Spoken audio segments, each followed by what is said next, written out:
So basically, the start, the middle, and the end of it is that this is it. And I really, very sincerely say that. I mean, really, this is it. Just what is. I mean, there's a sound of the traffic, there's a sound of the fire, there's voices, there's people sitting on seats, there is only what is or appears to be. And in that then, there can be a sense of being a contracted, separate, individual person. It's a really energetic, felt feeling of being a me, contracted, individual me. And it seems that it kicks in at childhood at some stage, that the child feels there's just life, they're just running around and peeing and pooing and playing and chocolate and da-da-da-da-da-da-da. And then there's a sense then of there's mummy, and then this whole thing kind of kicks in. Now there's a kind of a weaning into that then, because it was certainly in children a really spontaneous, free sense of just aliveness that seems to kind of contract more and more through as they get older. And I think we get kind of indoctrined into this sense then that we are separate individual people. We have control. We have we make choices, and what happens to us in our life is as a result of the choices we make. This is what we hear. This is what we're indoctrinated into. This is what we. It's just that's the way it is. You are you. You're a separate person. You have control of your life, and what happens in your life is as a result of what you make of it. So it's your life, right? So immediately then we have life, and we have my life, right?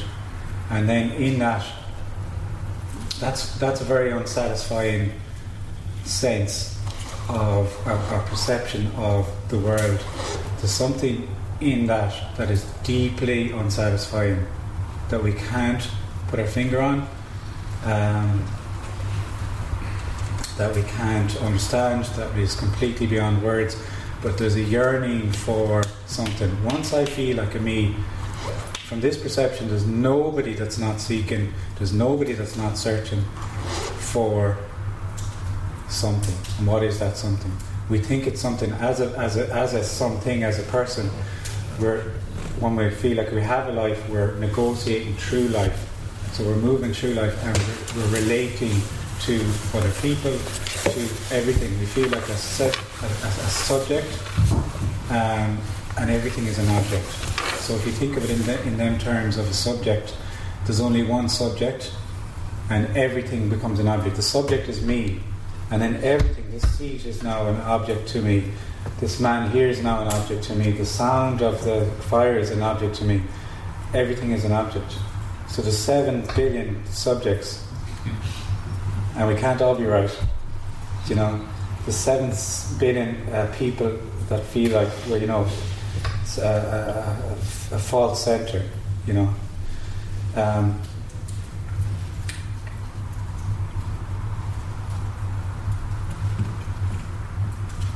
And that's the way it is. That's the way we feel like we're negotiating through life, we're moving through life. And all the while we feel like that, we feel a yearning for something else, and we don't know what it is. We can't put a finger on it. And we think, because we live in that subject-object world, we feel that it's something that we have to get, that will make us feel better, that will end this yearning, that will get us there.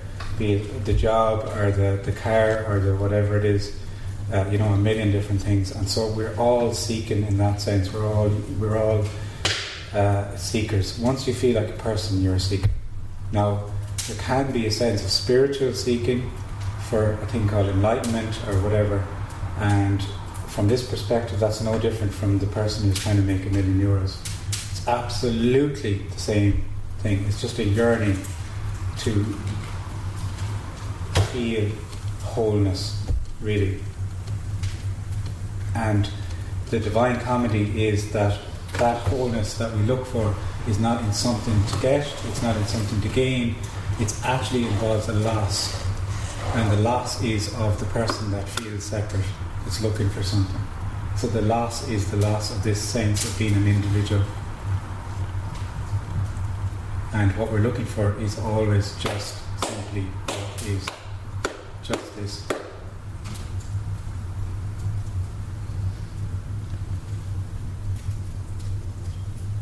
It's just simply what appears to be happening. Always. The invitation is always there. You know, there's a discussion here today. It seems like there's a meeting and we're sitting around discussing this. Standing at the bus stop, it doesn't matter. There's always an invitation to see that you are already complete, you are already whole, you are already what you're looking for.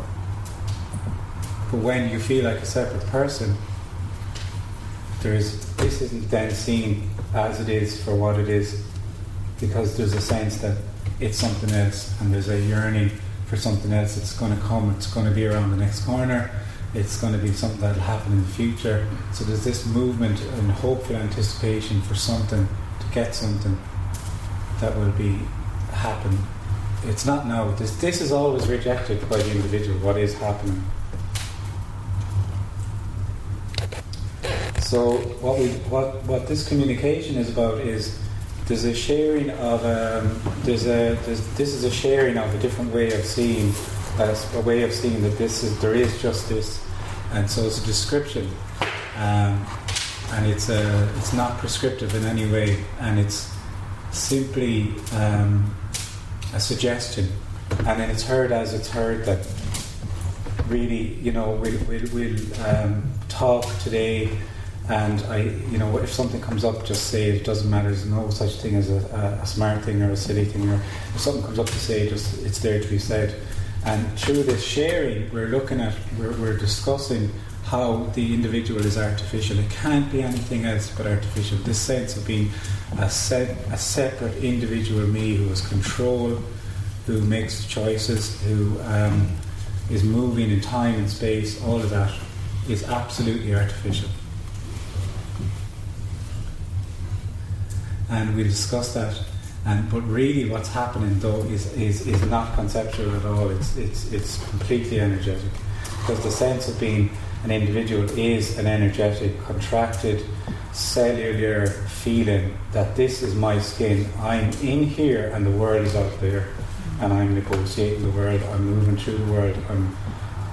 Things are happening to me as a result of what I've done. Blah blah blah blah blah blah blah.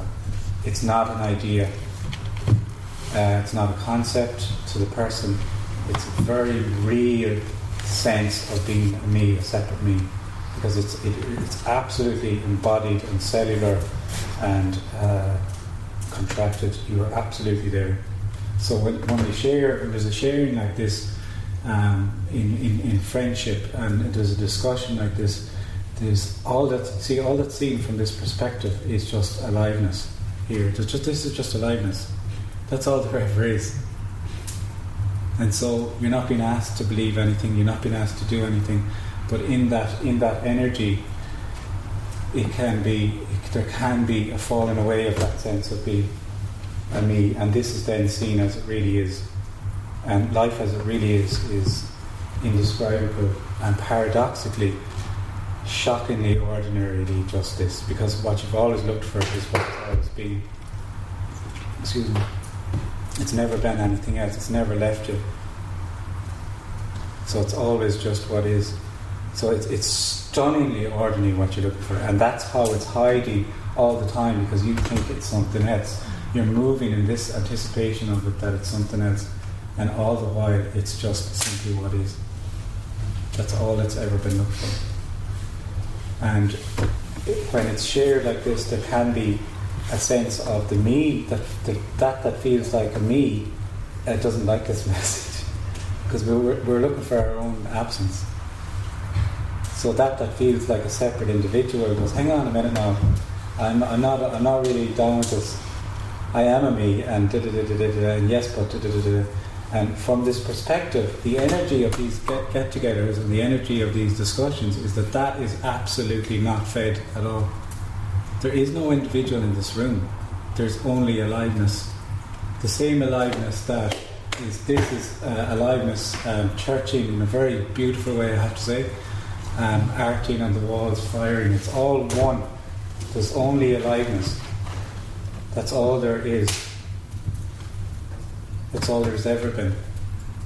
And this sense of being a separate person in that aliveness that has a life is absolutely artificial and completely unsatisfactory and terrifying to the individual that they're not there. This is your death. This is the death that we're afraid of, is your absence. You're absolutely terrified of your own absence. And what you yearn for more than anything is your own absence. There's the paradox. What you yearn for more than anything is there just to be life as it is, just to be the seat and not me sitting on the seat. And that's also what you're terrified of.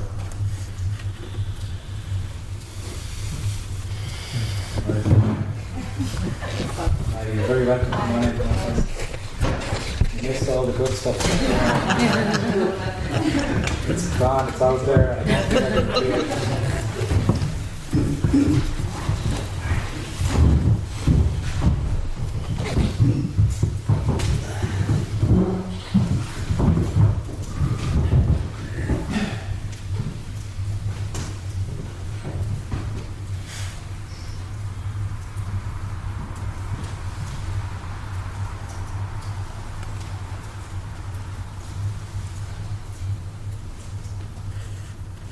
Kenneth, this feeling that this is not it, if you like, or this restlessness or this discontent or whatever way you describe the experience of being a separate person, is it the case that that's just there until it's not there? Absolutely, yeah.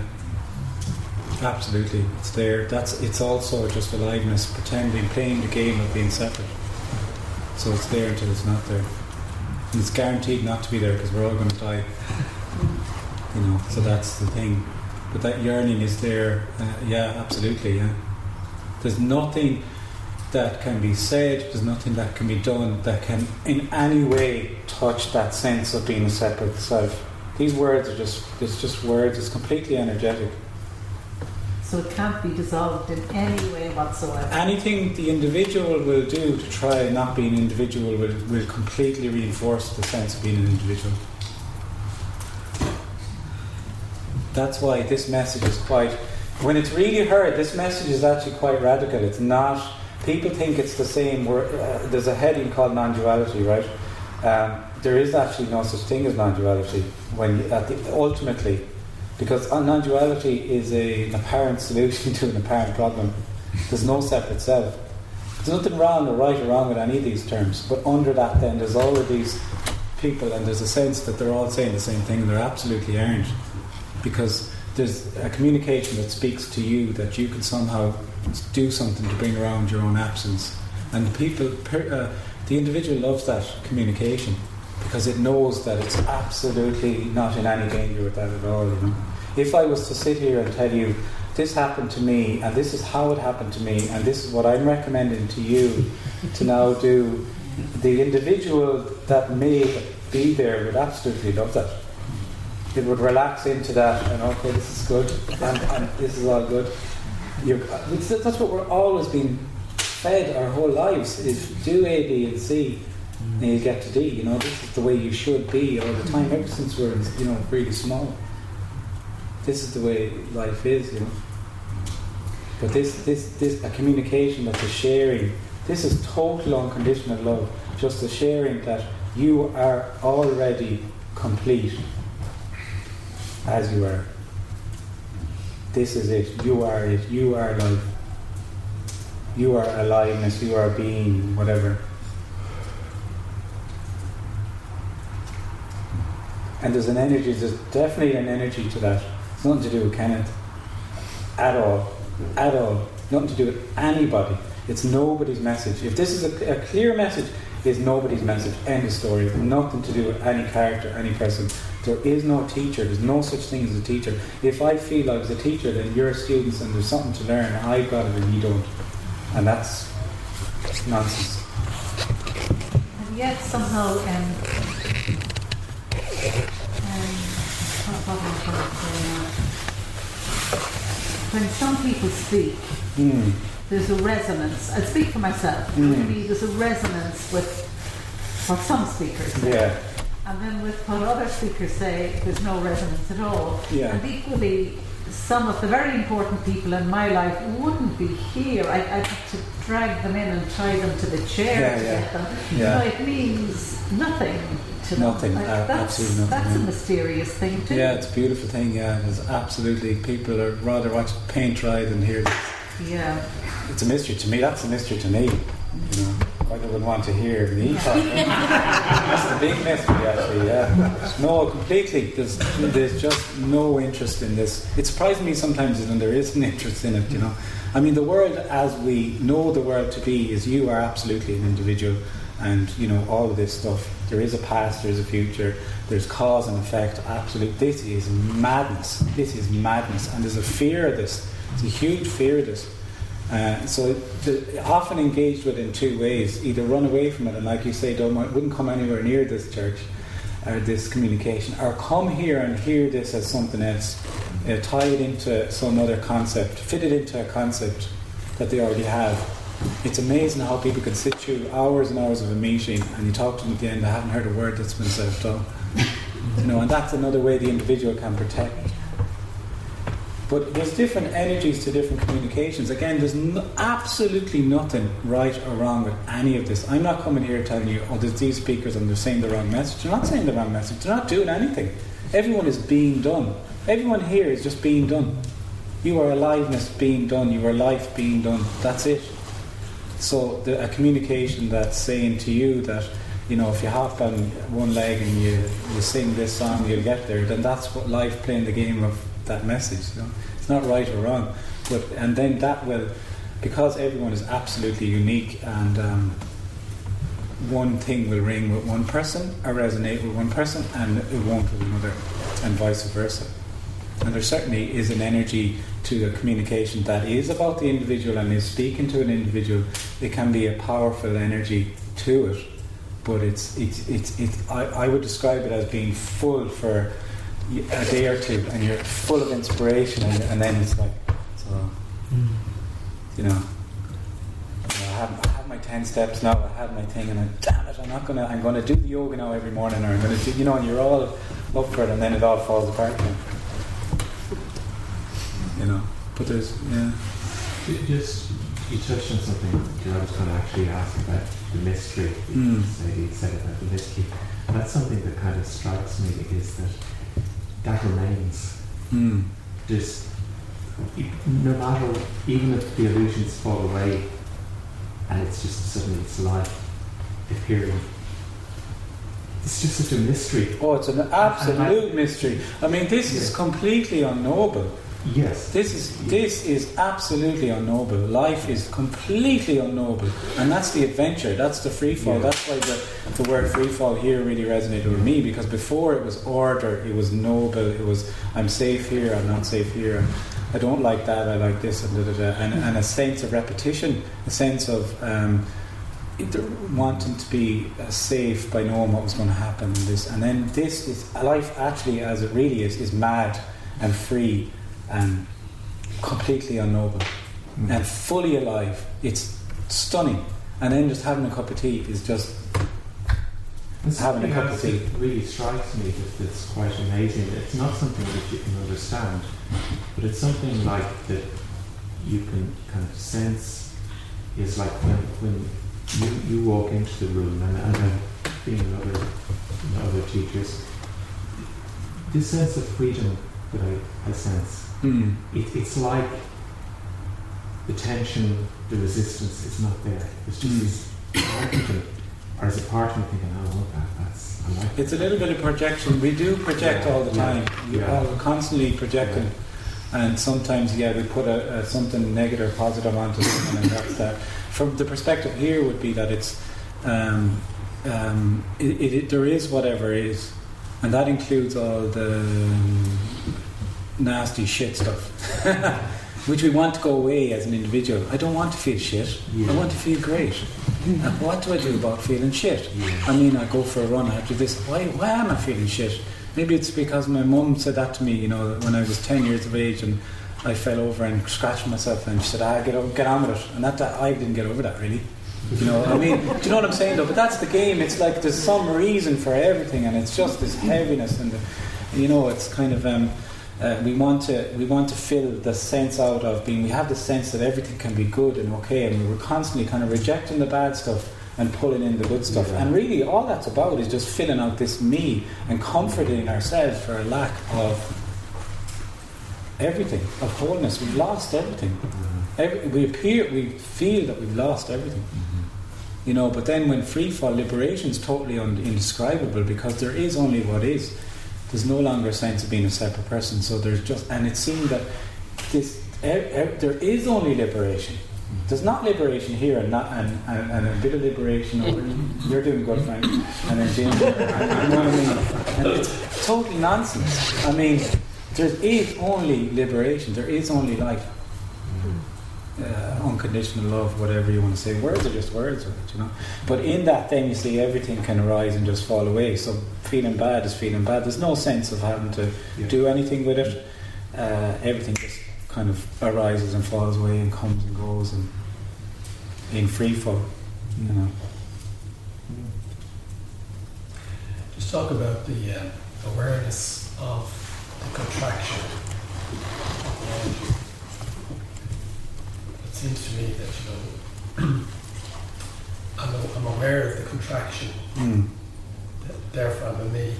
And if I'm no longer aware, then the contraction won't be there. And if the contraction's not there, I won't be aware either.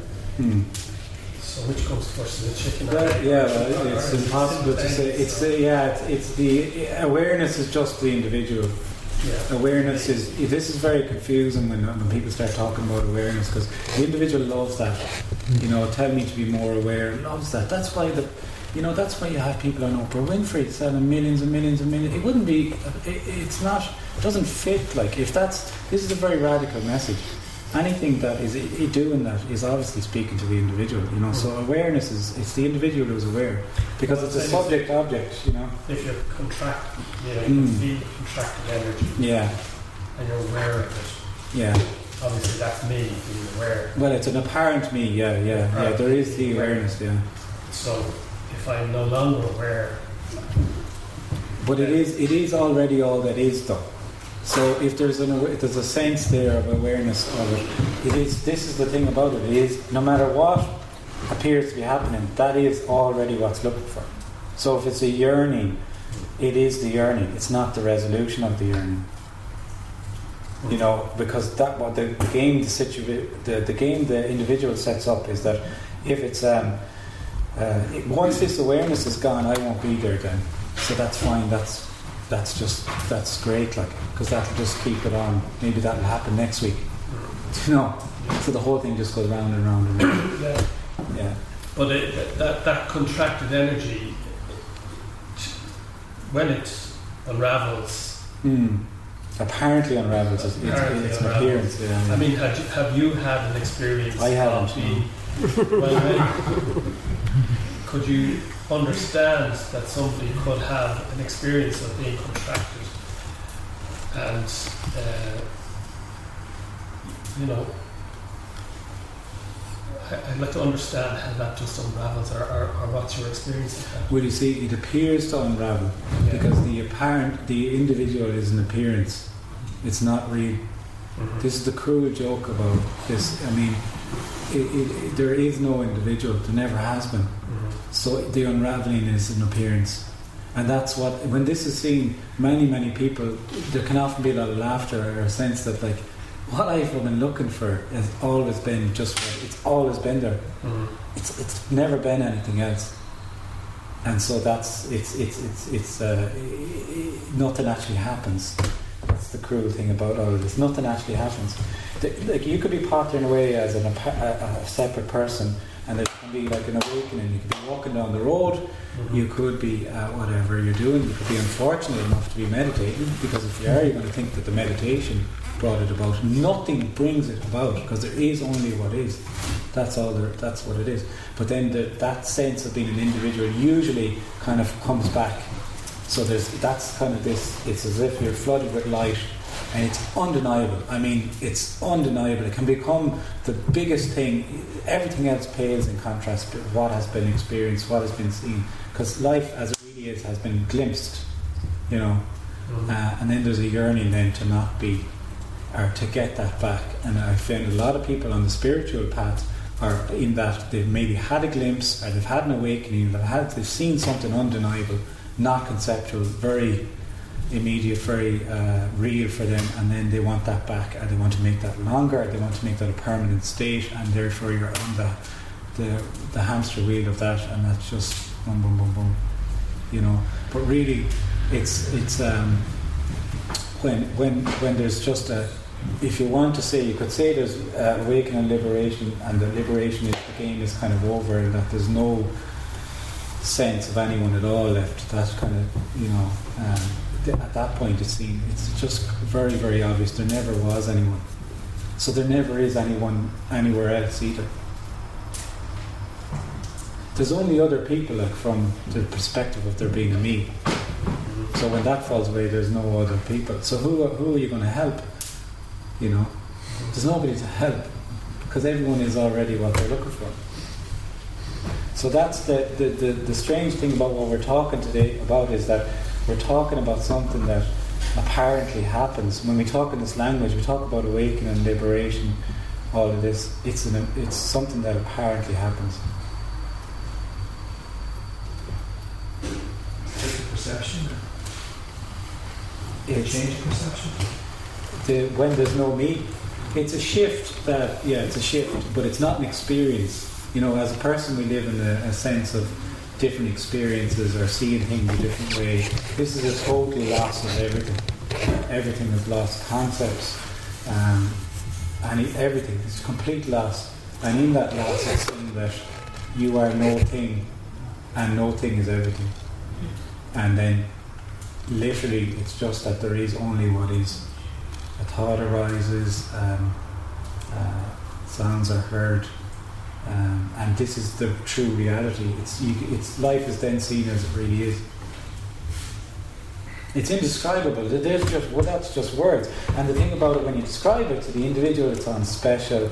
It sounds, oh, I want to be like that. You know. Hi, how are you? Hello. I want to be. Sorry? No, work away. You're welcome. Thank you. You're welcome. That sense that I want to be like that, or I want, the individual gathers, it wants, but actually what's being looked for involves a loss, not a gain. And it's not special. It's criminally ordinary. A friend said to me once, criminally, disgracefully ordinary. That's how it's hiding out. It's ingenious in one sense, that it's not hiding by being obtuse and complicated and hard to get at. It's actually hiding by already being just simply this, just aliveness.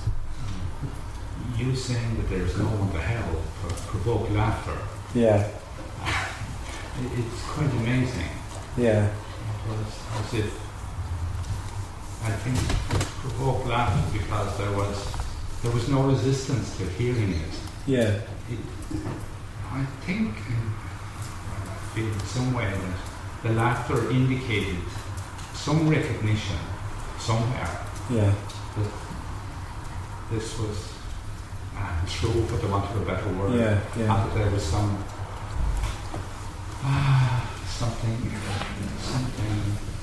freeing in it.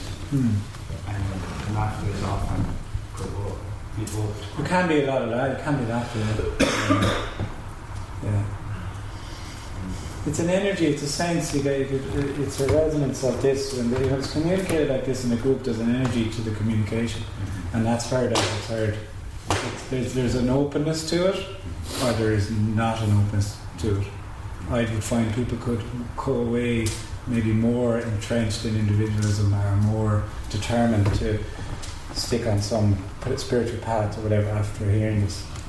You know, There can be a relief in hearing that what one is conditioned to believe and what one has believed all one's life is not real. There's relief in that. Oh yeah.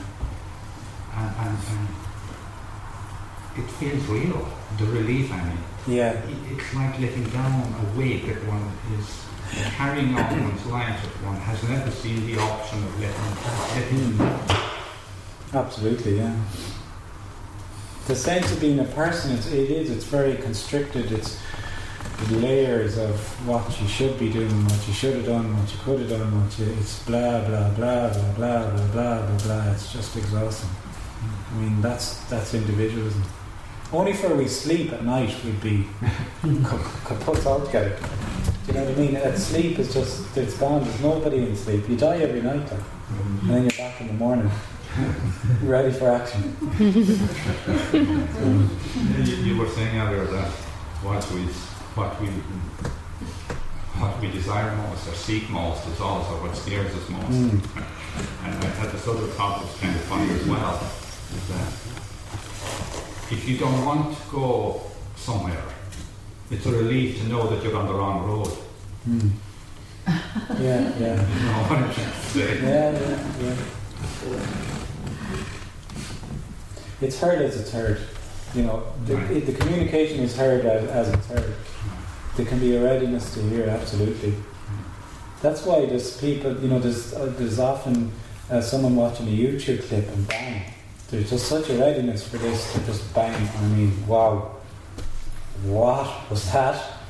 You know, so it's just heard as it's heard. You said earlier as well that if you have an insight, say, if you want, or an insight or a little awakening, that you're unfortunate if you might be meditating because you ascribe the meditation as being caused. In a kind of cruel way, yeah. The whole thing's a bit cruel in that sense because we're so indoctrinated into cause and effect, cause and effect, cause and effect, cause and effect. You do this, you get that. That's it. End of story. That's the way it is. You know. So then, you know, in one sense, but then again, you know, it's just that like that's the way. It can't be any other way. You see, it cannot be any other way. Everything is as it is. You know. So you could be walking down the road, but equally you could say the old Holy Spirit decided to descend on me, you know. If that's your framework, you know. If you're Buddhist, you'd say it's Satori, maybe, or you'd say that's the way but that's inevitable, you see. That's not right or wrong or anything. It's just that when there's a sense, it's just so stunning. I mean, it's just indescribable just to see things as they really are. And then, you know, then the individual is back going, what the fuck just happened there? What is that about? What just happened? And then there'll be, you know, what happened before? And, you know, of course, you know, or how do I get it back? And then you're bombarded with messages about how you get it back. I mean, left, right, and centre, you will have any amount of people telling you what happened and how you can get that back. For years, very seductive, then, you see. For years, I had a longing to have some of the feelings that I had when I was 6 or 7. You know, kind of magical images and pictures and experiences. And so I've had a taste of that. We've all. This is totally known. What's been suggested here is absolutely known everywhere, because everyone is already it. You know, we're all children once. Like, there's that wild, childlike wonder at the newness of everything is completely familiar, because you are that already, and overlaying that is the individual who wants to know it and wants to understand it and everything. The world is not understandable or knowable as it really is. Only in the sense of me being separate for it can I understand it. I have to be separate from it. It has to be subject to object for me to understand it, to know it. And I'm really living in just a big loop of my own knowing. It's just contextual knowing that's absolute artificial. This is so immediately just aliveness. It doesn't need to be known at all.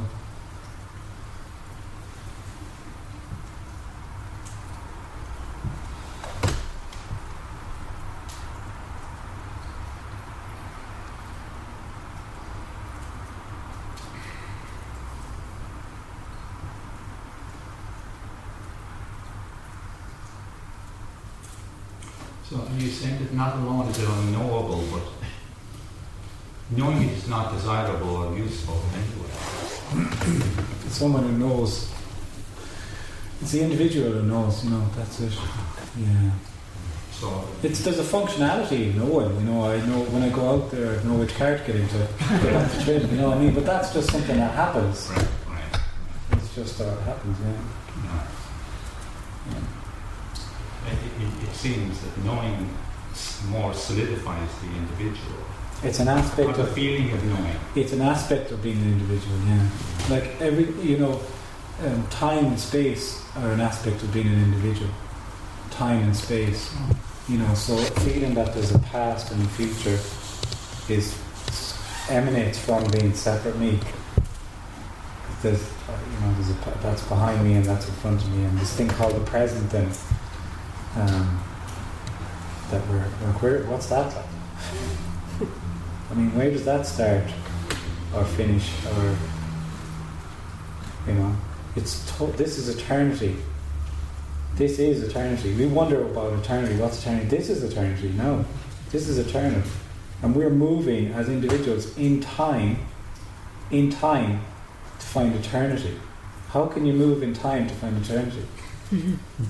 The closest you're going to get is that's a really, really, really, really, really long time. It's not a really, really long time. It's eternity. You can't find eternity with time. You can't find the infinite with finite. There's no need to. There's something very scary, isn't there, about letting go of reference points? Oh yeah.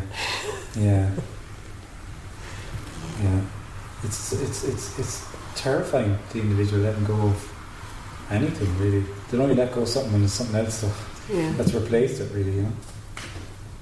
Even letting go of concepts, you'd often see you could let go of a religion and you'd get another one. Do you know what I mean? And there's nothing to believe here. There's nothing to believe.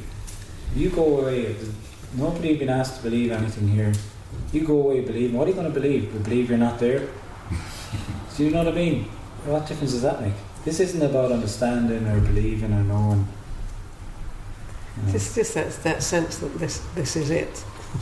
Eternal, and no reference points of past and future, and there's no identity to be had without those reference points. It's terrifying, yeah. It's kind of because there's a story, you see. Yeah, that's the story. The time can be an integral part of keeping the story of me going. Yeah. Because I did do that, then I remember that. I remember doing this, and it's all just this big story. For some people, time is a really, really, really integral thing, and other people not so much. I had a discussion with a friend years ago about time, and I was saying, you do know there's no time, and he nearly lost. I was going to say nearly lost his life, but as an expression. But it terrified him. He got really upset, actually. Really upset. No, don't say that to me. His whole. But everyone is totally unique, and everyone is complete and whole as they are. It can't be any different. That's the way. The invitation then is continually there to everyone to see that you are alive.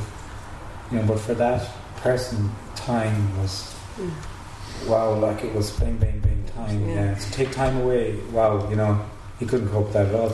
But then someone else, everyone's story is propped up in that kind of way with different things. Roles are important, maybe jobs. Another person, the job isn't important at all. They change job every couple of years. They don't care what to do. Yeah, when I've talked to friends, the thing that one particular woman gets angry about is about location. Yeah. But I'm located in the body. How can that ever be questionable? Kind of thing. Yeah.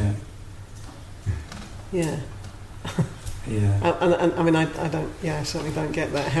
How you're not located in the body. Like even like when you're talking, what's being perceived from there is still going through those eyes and those hands. So you see, what you're trying to, it's the mind trying to understand that it's okay if you're not there, then where are you? And if you're not, then why aren't you feeling what that person's feeling over there? And you know what I mean? That's all just the mind trying to understand something that's not. This is not understandable at all. you know, and in liberation there is only what is. It's that there's, you know, it appears to pour through here and, you know, is unique to here, but there's nobody in here any longer. There's just mind, body, conditioned body, and what's happening. That's all there is, only aliveness. And somewhere it's seen that that aliveness is all that is. There is only that aliveness. And there's no ownership. No ownership of anything, no. There's no ownership of the life, there's no ownership of the body. Yeah, the individual is the big owner of everything. You know, it's my, that's, a thought is my thought, that's my thought. That's my feeling. Who is it that's having the thought and the feeling? You know, who's there that has it? How can you have a thought?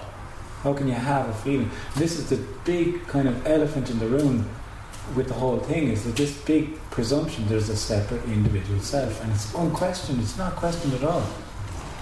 But when you know, even when you think about it, who is it that's having the thought? That maybe there's just thinking, and that arises and falls away again.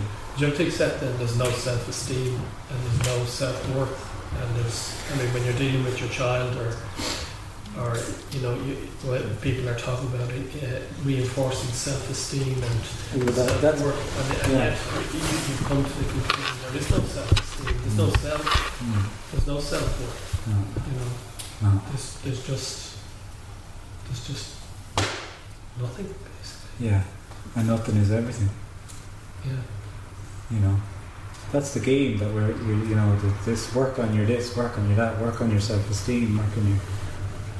And I like the reinforcing self-consciousness. Well, the whole story just reinforces the whole thing is set up to absolutely verify that you are a separate person. Now there's nothing wrong with it, but that's just the way it appears to be. You said there's something there, and for me that seems so lonely and so like vast and scary. Yeah. And I just think there's the heart thing, like Yeah. what my soul and what my our connection. Yeah. Where's the heart? The heart. Yeah, I don't know what the term heart means. You know, the heart's an organ of the body. There's no relation. Nobody relates to anyone.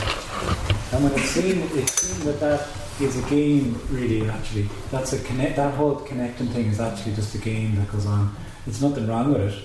There's absolutely nothing wrong with it. But there's no separate thing relating to something else. And when that falls away, everything is just free to be as it is. And people are actually seen as they really are, not some mind construct. When you meet someone, that's my brother. He's my brother. You know, I like him or I dislike him, and there's a million computations that go on, and you're not seeing your brother, in a sense. Mm-hmm. You're projecting onto them, and you meet people, and it's this happens in like nanoseconds. I mean, this accumulation of memories, experiences, this, you know, it's so obvious sometimes when you see someone talking about someone else, and you know that it's just some idea that they're talking about, really, like, you know, and that's the way it is. As separate people, we go. There's nothing wrong with it, but we get there, our needs met, and it just is that way.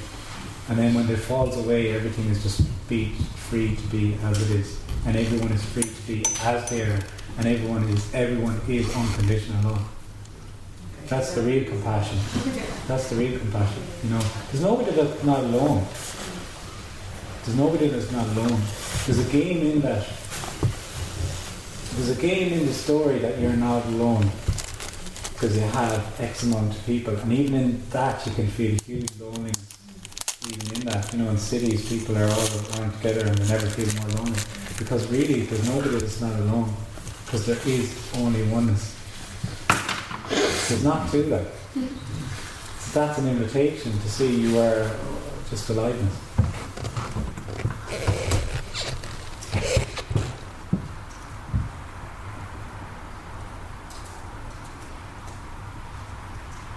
Say that again. Now you're saying that there's no person who's not alone.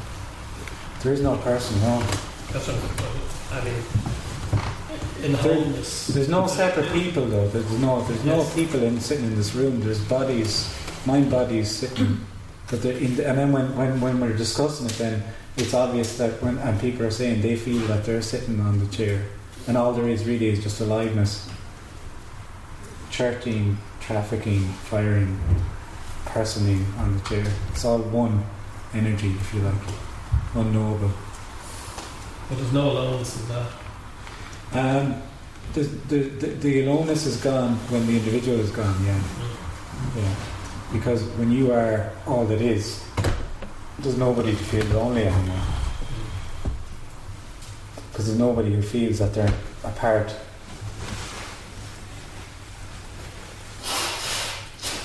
But there's no sense of identity in feeling all that being. There's the character, you see, because there's just a character. That's all there is anyway, is the character. So that the character just continues to be the character. You know, of having a preference for one thing and not another, and saying certain funny things. We all have our little ways of being, and that's the character is just free to be the character. So that's the person unhindered by the individual. Actually, really, the apparent individual. You know, is everything is unique. But there's no other sense that comes of being consciousness or being everything. There's no. See, what the problem with this whole thing is that the mind builds up an idea of what's being suggested, and it's complete bullshit. The mind can't come close to what it's looking for, and paradoxically, it's already just what is. It's shockingly ordinary. It just is what is. That's all. It's not in life. It's not mystical consciousness and you know, in that spiritual thing, there can be these amazing experiences that can kind of feel, oh, I experienced that, and it's more of that. I want to get back there or whatever.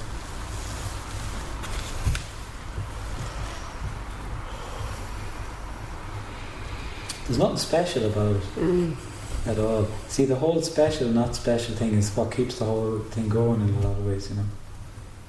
It's special what you're looking for. Then you don't see life as it really is.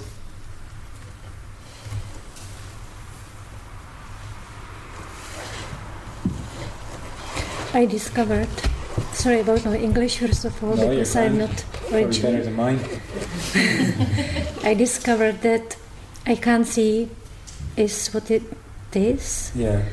That it makes my addiction of my body, of my mind, and it helps me to remind me it's just addiction. You know, don't trust it, don't believe to this, and this makes me to be more open to see. Okay. Great. Yeah. So that's what's happening for you then, yeah.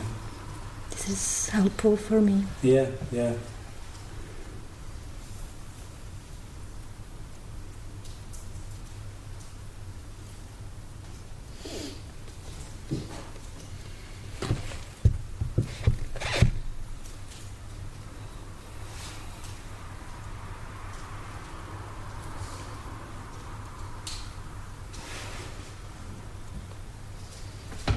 Someone get me a drink of water, but that's what happens when you're sitting in the small.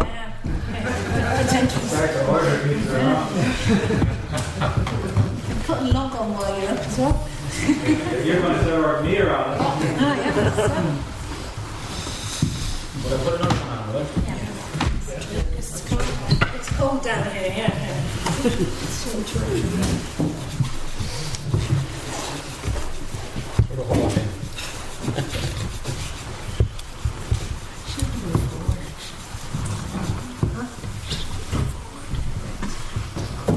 What do you want, yeah? Hold it. I'm hot in the fire here.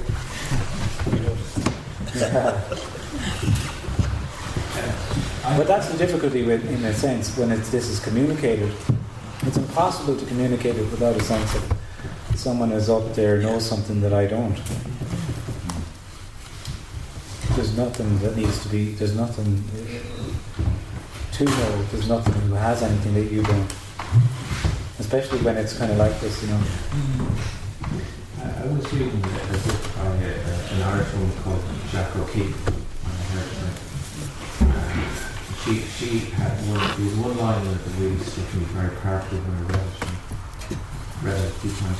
It was very simple. What she said was, in every moment you were either effortlessly observing or you were breathing your mind. And but what kind of struck me about that is, so where does these thoughts, where does the mind come from? That's because like the vast majority of people are out there and they are breathing their mind. They really believe the stuff that their mind is telling them, they believe that. And that's fine. So that's the way they're living their lives, and maybe that's the way it's meant to be. But they're not liberated, they're not in a free space, they're believing these illusions. But there's nobody who is liberated. Ever. There can't be, there's nobody who's enlightened or liberated. Because their enlightenment is the realization that there is no body. So it's just a loss. Or liberation is that there is only just what is. But yet you could say, like, what 7 billion people on the planet, and in every moment what they're doing is right, it's what they're meant to be doing, it's fine. Well, everything just is as it is, yeah, and it can't be any different. So there's no problem. No, there is no problem. No. There's no need to try to get them to meetings like this. There's no agenda here whatsoever. Absolutely not. This is what appears to be happening, but as I said, it's heard as it's heard, and it seems to be that in what is, and in what is, it appears that there's a sense of someone who's separate to what is, and is questioning, why am I separate? Why have I lost wholeness? Why have I? And it appears that there's an answer to that. You are wholeness. You've never lost anything. So then that it's either heard or not heard. But there's no agenda. There's no agenda. There can't be an agenda. What made you change your mind to decide that you sit and give satsang? I'm not giving satsang. But you said you never sit and do it. In what sense? Now? I think I got an email. I sent you an email about a few years ago. Yeah. Very impressed with the I think it's unconscious to do. Yeah. And you said you never. I was disappointed. Yeah, good. I was on the right track, so I think what I might have been talking about is satsangs. I don't believe in, like, satsang to me is it's a complete story. Like, satsang is a word that says the rising of truth or something like this, and there's no truth. There's just this. Something encouraged you to come along here today. But I'm not here today. How did that arise? How did it arise that somehow Kenneth Madden? But you see, then we're in a car and is here. Yeah, but then we're in a story. You see, then we're in a story of. Huh? There's a story too that I got this morning. I got in my car and I turned here. So yeah. It seems to have a little bit of reality to it. Well, to the individual, it seems that that's the way it is. I made a decision. I answered an email. I got in my car and I'm here. And the communication is here. You're not here. You didn't do anything. You're being done. I mean, so it appears the whole linear thing of it appearing that someone made a decision to do something, and what prompted that decision, and then there's now this meeting is all the story in it's a story. So there's always here. There was just either an apparent meeting or there isn't. It's as simple as that. Well, there's another paradox in the sense that if you come to a meeting like this, people are presumably coming along and spending their petrol and money in the hope that somehow something will be seen or the penny will drop or something will be. Yeah. But the paradox is that that's not really kind of possible in a sense. No hope. There's nothing on offer here. Yeah. There's no hope for anything. If there was hope for something, then I would then feel like I'm up here and I'm talking to you, and that you need to get somewhere. And that hope is the individual lives in a hopeful energy of something better than what is. There is nothing better than what is. There is just this. So really, it's a clear communication is completely hopeless. But the paradox then is like, why bother coming to a meeting like this? and the wonderful, beautiful thing about it all is that it all happened, and there doesn't actually have to be a purpose. So you look And at he all didn't come to the beautiful paintings around here and all of that. There's something, even the whole story of the individual believing that they're an individual, there's kind of a beauty in that in a way. There's something nice, and there's experiences of long enough pain that can be had in that, but they couldn't be had any other way, so it's fine. It is what it is, absolutely. It is, yeah. It is what it is. Nothing right or wrong with anything.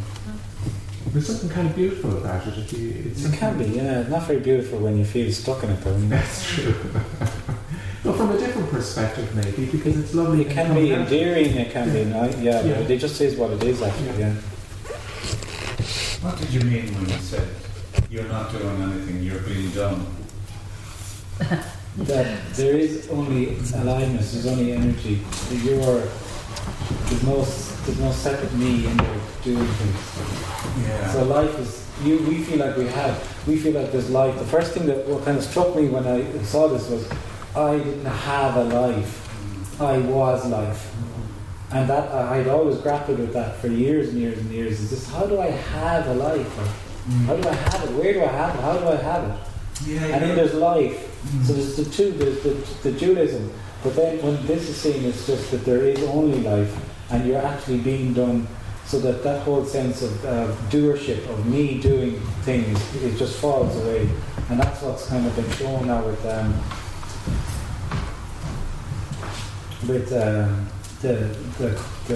some of the science experiments, that they're basically showing the free will is a complete, totally myth. It's artificial. So you feel that you're making choices and all of this and doing things is it's an artificial addition to what is. You know, so I pick up the glass of water, and if I felt like an individual, I felt I'd made the decision to pick up the glass of water, and in actuality all there is picking up the glass of water. And they actually did that experiment in Germany where they could show from a nanosecond all the way up to a couple of seconds that there's picking it up, and then there's the addition of me to it. I picked up the water. I to everything. And who is this I?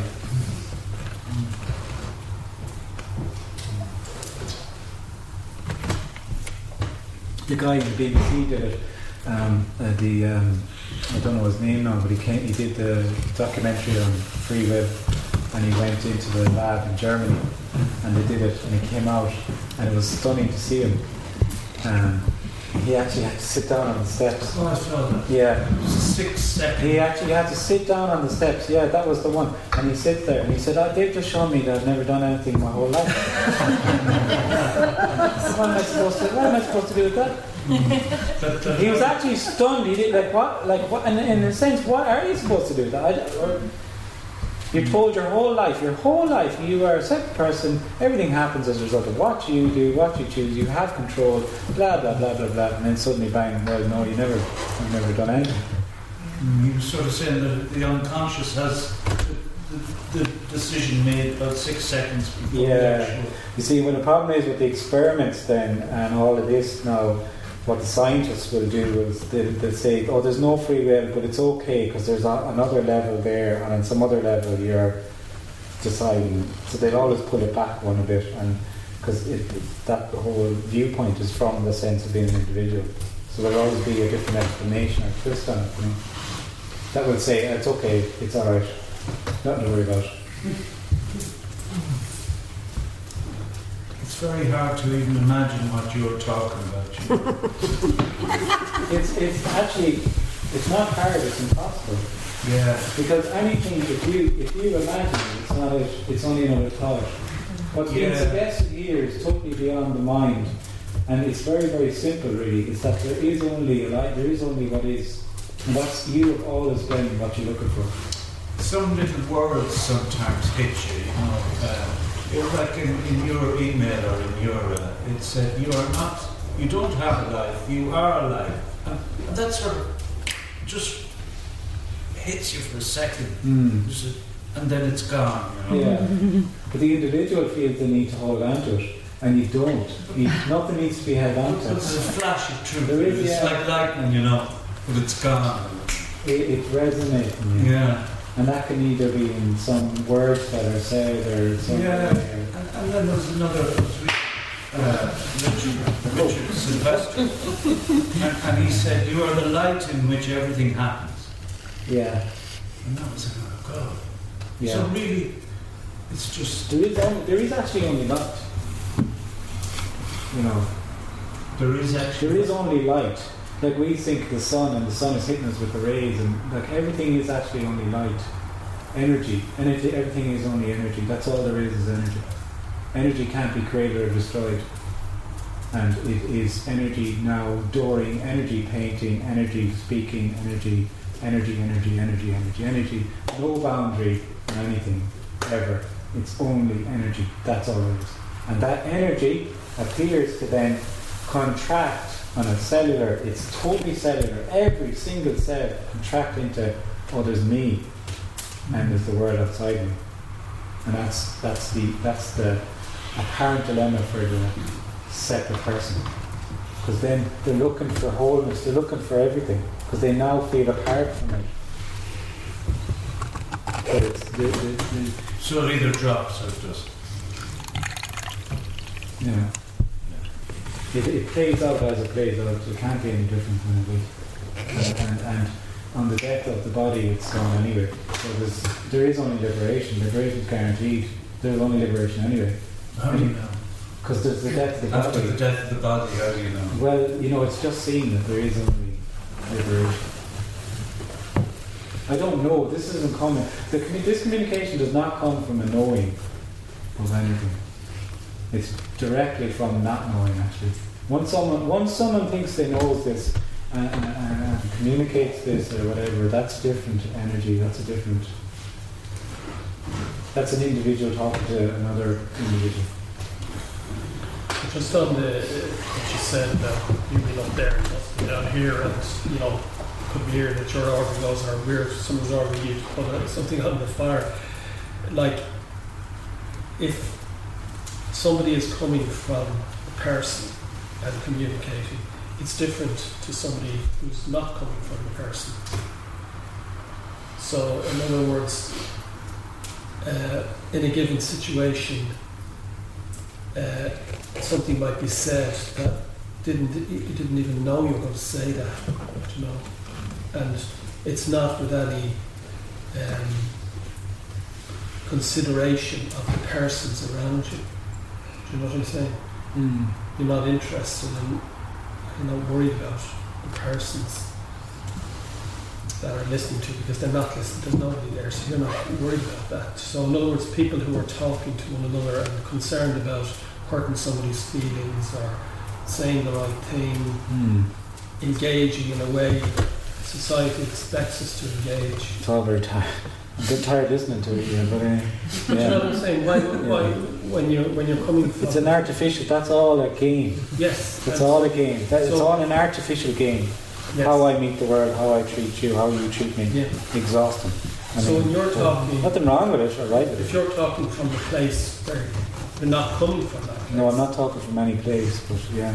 Well, the words that are being heard, if they're not coming from that place, then that's a resonance, isn't there? It's coming from some... It's just been said. It's coming from no thing, yeah. It's from nothing. Yeah. There is only nothing. This is nothing appearing as everything. A church, people, so the communication is out of nothing, yeah. But you're not thinking about it before you say it, you're not... No. It's spontaneous. There's a spontaneity, yeah, because there's nobody there filtering it, you see. When there was a Kenneth, there would have been coming up here, planning what was going to be said, thinking about what was going to be said before. I mean, it's exhausting. It's just like, there is, and now it's just whatever. Everything is just appearing to happen, but everything is appearing to happen there as well. I mean, that's the way it is. That's the way it is everywhere. It's not that this is any way different or special. That's the way it is everywhere. But you can then see that there's an addition, an artificial addition of a me. Then that it's like a filter. I thought of it when it was seen here. It was very much, I remember writing, it was a veil. A veil was used, a veil. It's very much like a veil. Like everything. So if you're looking through a veil, you're seeing everything. You're seeing everything. It's the same thing you're seeing. The veil comes up, it's still the same stuff. It's still the same, like. but it's suddenly not, it's seen clearer because it's not through the veil. The veil is the me, the artificial me, that restricts, that judges, that why did you say that? Like, oh, you sound, oh, you shouldn't have done that, and oh, and it's just endless. It's like the ownership again. It's just endless. It's constricted. It's contracted. It's judgmental. It's critical. It's just all the time. But it is what it is. It can be. It doesn't have to be that way. It can be a full sense of no major. This is the beauty of the whole thing. It can be a kind of a no major issue with it. I mean, that's what's happening, and there's people pottering away, and they don't really particularly have any yearning that's particularly strong. No, it's still there. It's always there. But for some people, there's more of a sensitivity to it, and a sense that it's not quite something kind of missing. And where does the me come from? Nothing. It's only apparently coming from anywhere anyway. It's not. It's an appearance. It's actually cruelly real and unreal. Yeah, because I was looking at this yesterday. So now I was talking about looking at eye. I was looking at eyes. So where do you come from? Where are you? And then of course it's not there. Then a few seconds later, there's another eye. There's another eye. There's another eye. There's another me. And it keeps coming up. And yet you look at it and it doesn't exist. Yeah. And it's a pain in the arse. It's not always there, of course, but I want to murder it, Yeah. It's murdering me, actually. Yeah. You got a hold of it after you do some damage with it. You're lucky though. It's lucky you never get it. I mean, it's artificial. That's the whole thing, you see. We feel it's this real concrete thing that there's a me, and it's actually just an energetic. It's not a thought, by the way. No. Is it a memory? No, but it's not anything. It's no thing. But it's an energetic contraction that's felt in the whole body. That I am me. I am a separate me. But it's artificial. It's not actually. There is no me. So that's why what you're always looking for is simply what already is. This is the cruel divine comedy of it. What you're looking for is already what is, because there is no me. But the me then thinks, oh, it's when I get more spiritual, I get more this, and why I had that dirty thought the last day, that's sick. I mean, that was naughty. And I don't want any of them. And I don't have any of them, then I'm there, then I'll be pure. Do you know what I mean? It's just nonsense, blah, blah, blah, blah, blah. But you see, now you're saying this, but I'm still not satisfied here. Of course you're not, Jen.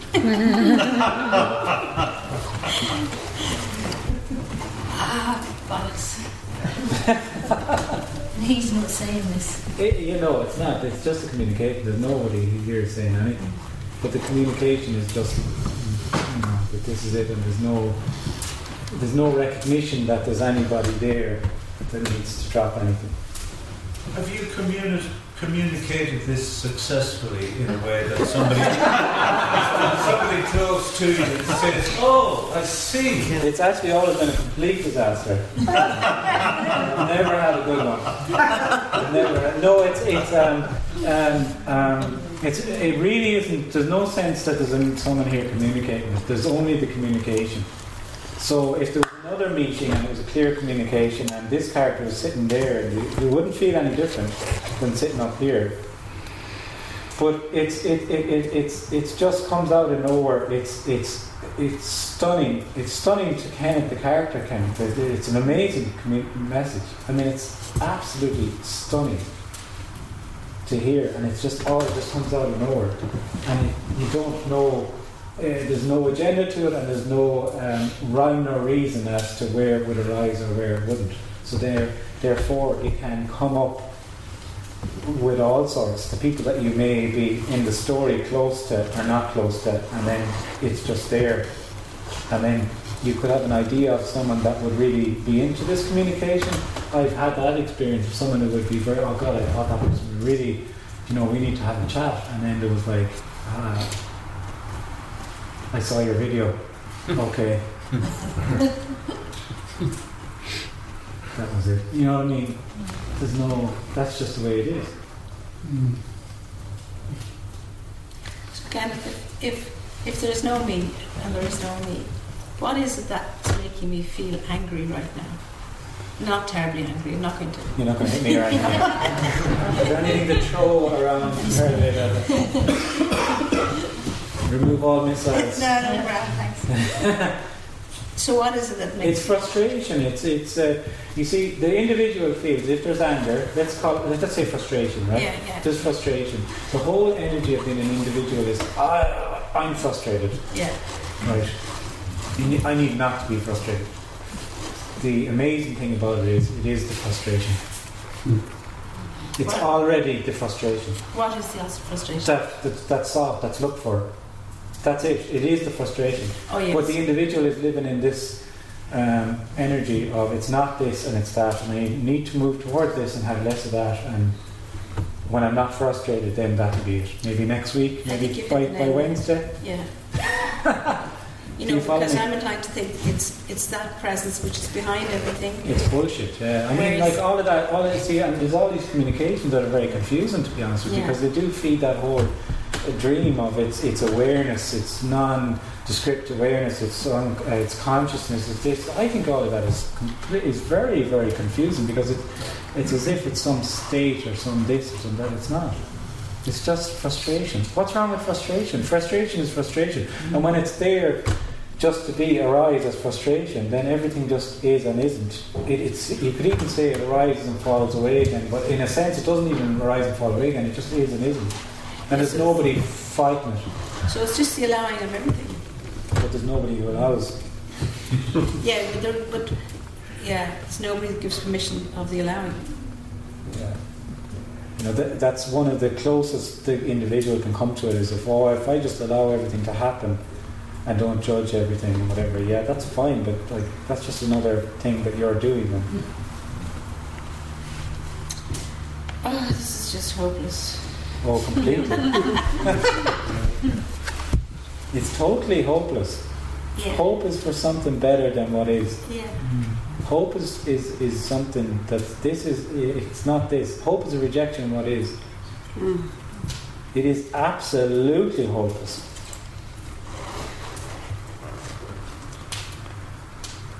Hopeless is a rejection of what is. What do you mean? Hope is a rejection of what is. Because hope is. Yeah. Oh yeah. Hopeless. Yeah.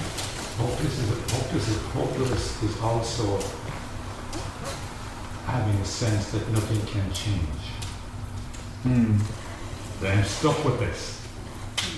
That's hopeless. Yeah, well, it can be hope or hopelessness can be whatever it is to the person. You know that how we do it. Yeah. But hopeless. Yeah, hopeless like to the person is it's just this. It can't be just this. I mean, yeah, it's all right, but like what's happening here? I'm not getting much out of this, to be perfectly honest. I mean, I want it to be excitement. I want it to be, whatever that particular game is of moving towards, feeling you're there, and then moving towards something else again. It's this constant agitation to get something. It's this constant feeling of going around in a circle and getting what is around the next corner. You even feel you've gotten around the next corner, you're there fleetingly, but suddenly that's not it and it's around the next corner. And it's just this endless wheel of moving towards something that what is it? You don't ever get there. It's experience, there's no possibility of improvement in the situation in the future. There's no future. There's no present. There's no past. There's simply just this aliveness.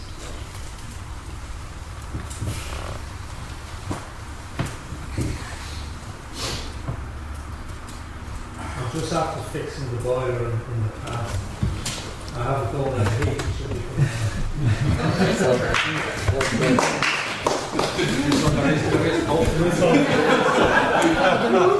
I allow one exception. I was freezing up here, to be honest. Fix the boiler so the hope for something. I know, yeah. Thanks for that, Sean. Yeah. Good.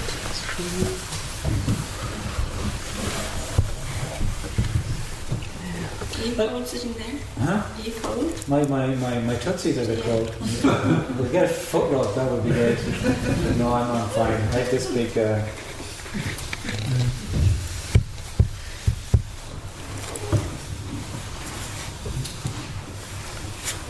If it was proper democracy, we'd all get a turn on the chair, probably. Would be so tired. But it's a dictatorship. It is a dictatorship. This is it.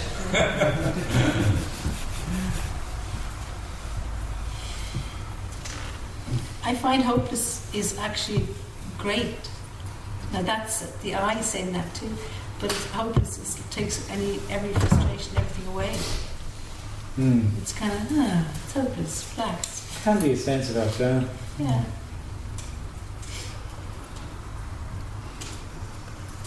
Yeah, there can be a sense of just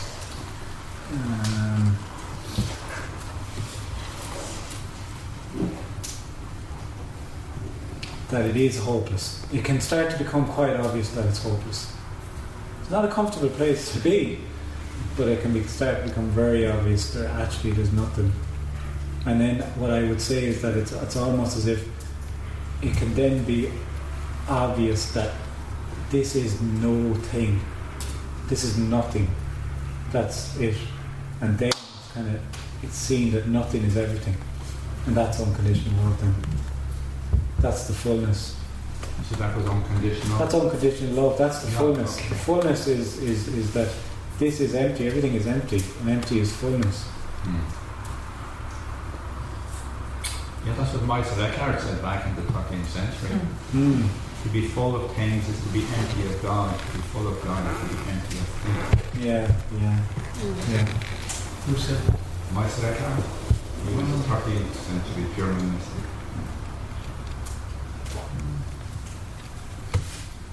Do you feel that this love that people like you talk about, that behind everything it comes from this love? No, there's nothing behind anything. And love is it's quite an unsatisfactory word, but it's not the love we think of, it's not the interpersonal love we think of, which is fine, it's a meeting, everything is a meeting of needs in that sense,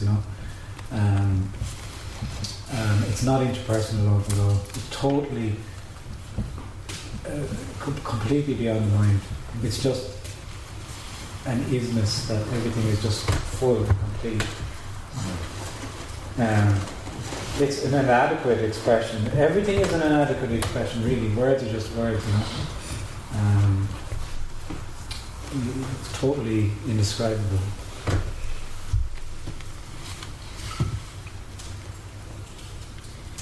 And paradoxically, to say it's ordinary doesn't even come close to how ordinary it is. Because you are already it. It's just ordinarily, it's just what is, that's it.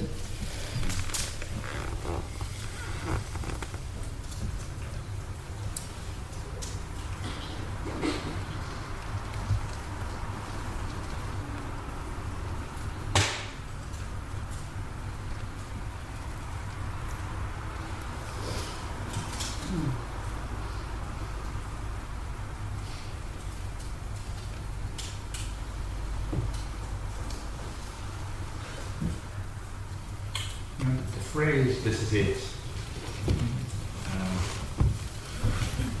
behind that somewhere is the assumption, construction that there is something else.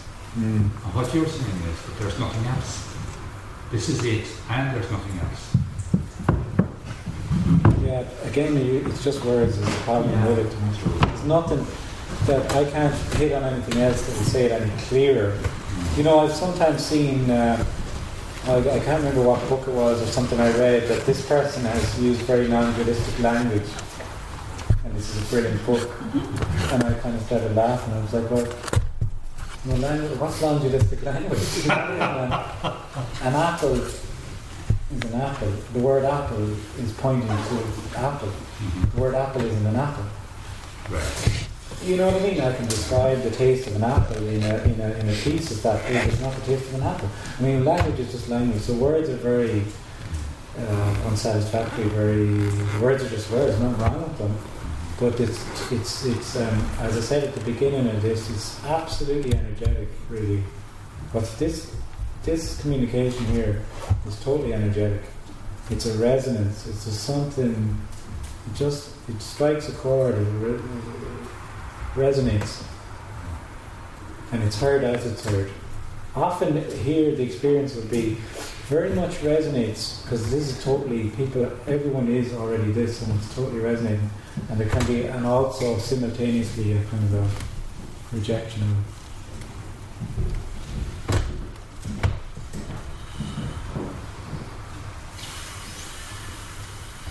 By the individual, the apparent individual.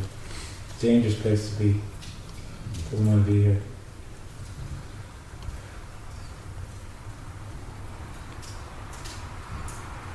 And there's no more effective way to communicate it but by words. No, it's just, there's no better or worse way.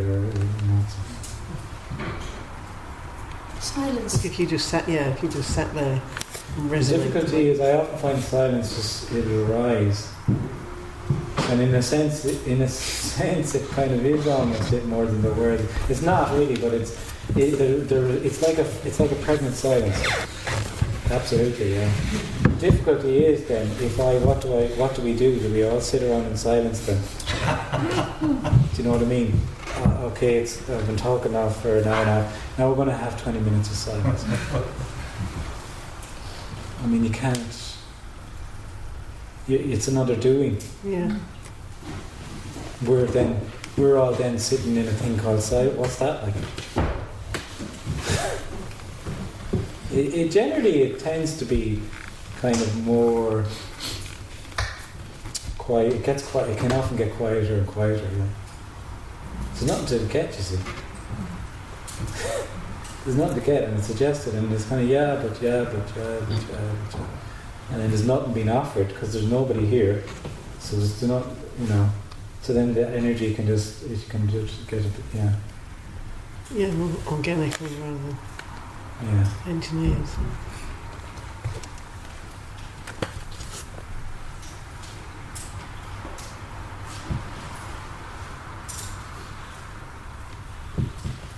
You mentioned about children not having the contracted energy that begins at a certain age. But I can only speak for myself. I know sometimes in the morning when I wake up, I don't have anything to do, I have to go to work or anything like that.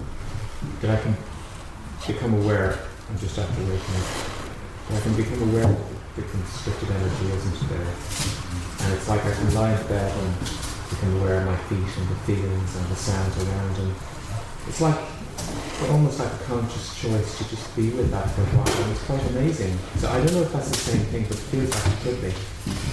It's like it's just feeling like what's happening is there's no... The difficulty is with that, then the person then starts coming in claiming it. Yeah. But you could say I know aware of this, and then it's just that ownership of everything.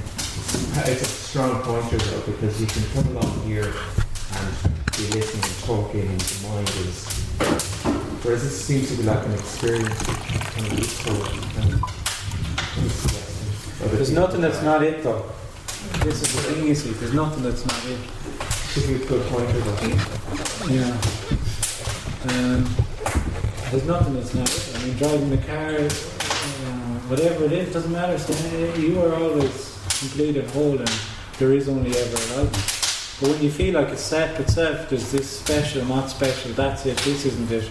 There's a constrained flip-flop. energy and a story, and there's a kind of like qualitative illusion that comes down with perception. Sometimes that seems to drop away.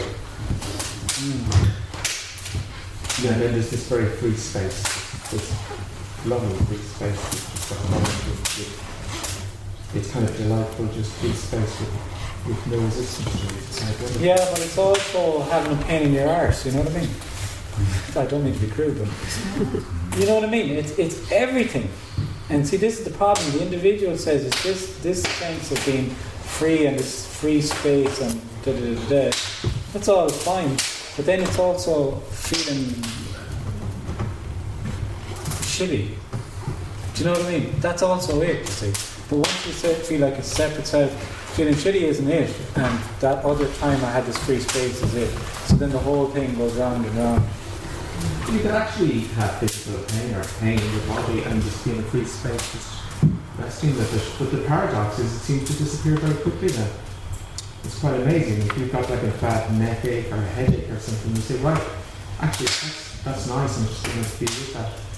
It's quite quickly gone, in my experience. Okay. You kind of say, great, okay, let's just feel the feelings of this and really feel the headache and actually, you know, it's like next thing it's kind of, wow, it's gone. You should go in the hospital and let's have a word with the patients.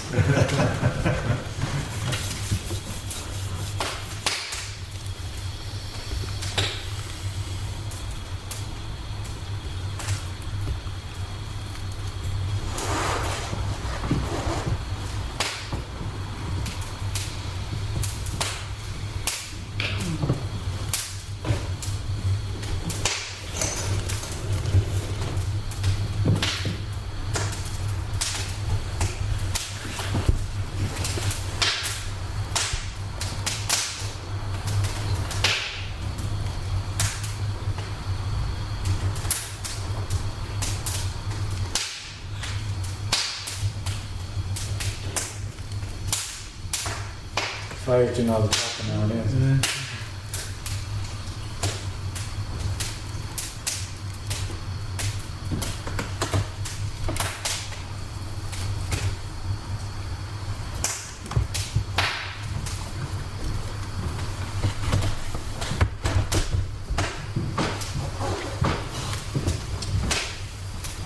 You have a cup of tea, Sean, is it? Yeah. Great. Perfect time.